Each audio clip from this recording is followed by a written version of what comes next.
This one's the co-main event of the night, actually. This one is Tim Elliot versus Ryan Benoit at 125 pounds. Tim Elliot, he's 33 years old. He's 5'7". He's 16-11-1. He's currently ranked 12th in the UFC. Honestly, I don't get why. Because he's 4-9 in the UFC, not including his time on The Ultimate Fighter. Do they pronounce it Benoit or is it Benoit? Benoit. They do pronounce it Benoit? Yep, Benoit? Benoit. Okay. Yep. Now, I'm not too familiar with Ryan Benoit or Benoit. Benoit. Yeah. Benoit. So I'm not too familiar with him. I watched a couple of his fights, but didn't really pay attention to the enunciation of his name. So, but Probably had it on low like we do when we watch the fights. yeah. So, I mean, we got to recognize that Tim Elliott's coming off 3 losses in a row. Did I talk about Ryan I don't think Benoit? he started with Let me Benoit tell you yet. a little bit about Ryan Benoit real quick. So Ryan Benoit, he's 10-6. He's 30 years old. He's 5 feet 5 inches tall. He's 3-5 in the UFC, and he's 0-2 in his last 2. He's been in the UFC since 2013. Mm-hmm. So he's been around for a long time. All right, let's continue on with what we were talking about. Sorry about that. I didn't realize I didn't introduce him. No, we're good. So what, like I was mentioning, Tim's coming off 3 losses in a row right now. So I think he's desperate for a win right here. I think he needs a win right here. I agree. Last time I said that, though, Vanessa Mello didn't show any desperation. Obviously, Tim's a veteran, so I think he's going to know what the situation is with him right now. Well, Tim's also a wild man. He is. Like, he comes out and he's looking to win every fight, and he puts himself at risk to try to provide an exciting fight. So he likes to make the fans happy, and he does that at the risk of his own win, though. He does. So, I mean, he's going to come forward no matter what and look to fight and look to scrap. For me, this one is I think this one's going to be your typical grappler versus striker matchup. Tim, as we know, is a wrestler. He's got NCAA wrestling pedigree, Division II, I think it is. He's a D2 wrestler. But he's a BJJ blue belt, so we know he's. But if you look ground. at his Demetrius Johnson fight, he looks a little bit higher than He a blue does, belt. and I mean, if you want to grade somebody's ground skills, that's a good way to grade him as versus DJ. Yeah. I mean, let's be honest, he's probably one of the best. He looked a lot higher than a blue belt when he was going against DJ in that fight. That was a surprising fight to me. I don't think anybody was expected that one to be. So what competitive. happened in that fight? Tim Elliott won the Ultimate Fighter, and on that season of the Ultimate Fighter, it was a champions season. They brought in a bunch of champions from a bunch of different organizations, and then the winners from those shows would go on to fight the champions in the UFC. Tim Elliott won his fight, or won the Ultimate Fighter for his weight class, and then got the opportunity to move up and fight Demetrius Johnson for the 125-pound title belt. So that's how we got to that fight in the first place, because you hear us say he's 4-9 in the UFC, not including his Ultimate Fighter time.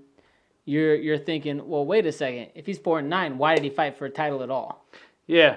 It's one of those weird ones because he was coming off 3 wins in a row following 3 losses in a row. So he was really 3-3 in his last 6 going into that. And one of those, actually, though, was Titan FC. Yep. And that Titan FC fight was here in Clark County. Yeah, that was at the fairgrounds, wasn't it? Yeah, it was at the Clark County Fairgrounds. Yeah. Ricky Simone, another UFC fighter, was actually fighting for the title.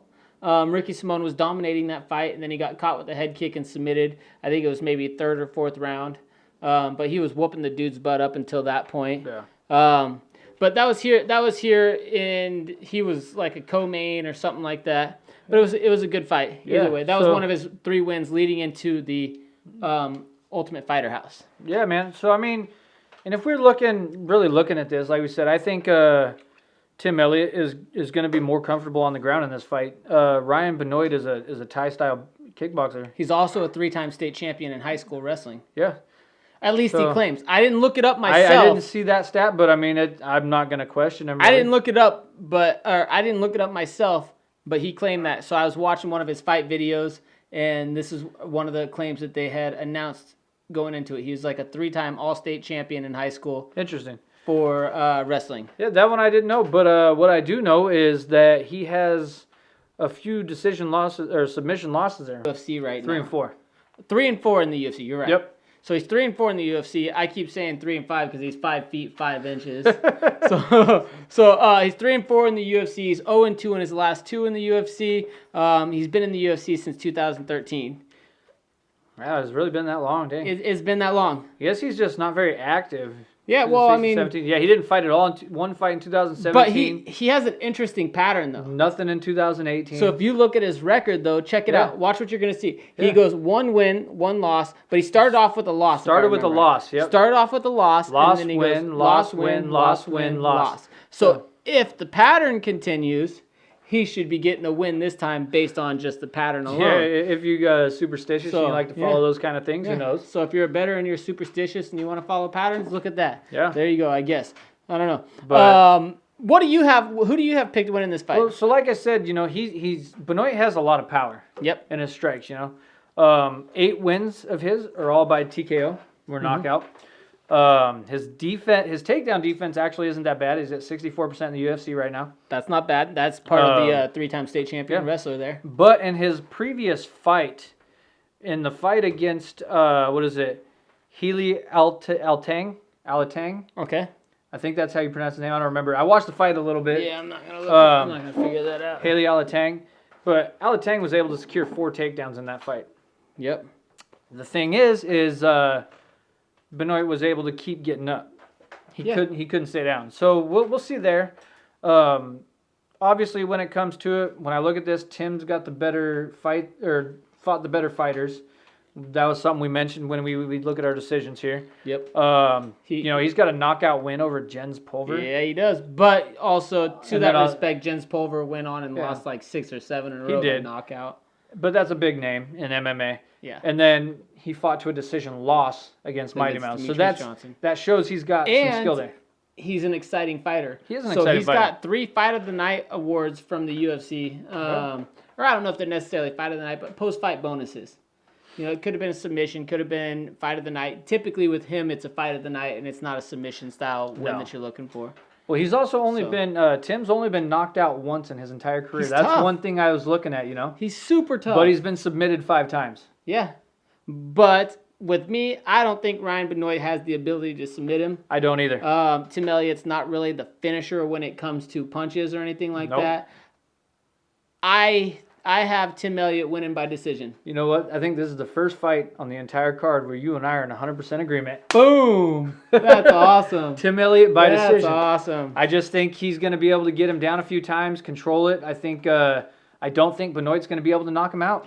Yeah. Like I said, he's got that chin. I don't think Benoit's going to knock him out either. I am a little bit worried about the fact that he's been struggling lately, but Benoit's been struggling too. So taking that into consideration, I'm looking at these guys. And the desperation. And ultimately, even in his last fight that he lost, though, he looked much better and he looked improved and he looked more improved in that last fight. Even though he came up with the L. Yeah, like I said, and with Tim coming off 3 losses in a row, he knows he needs this. He knows.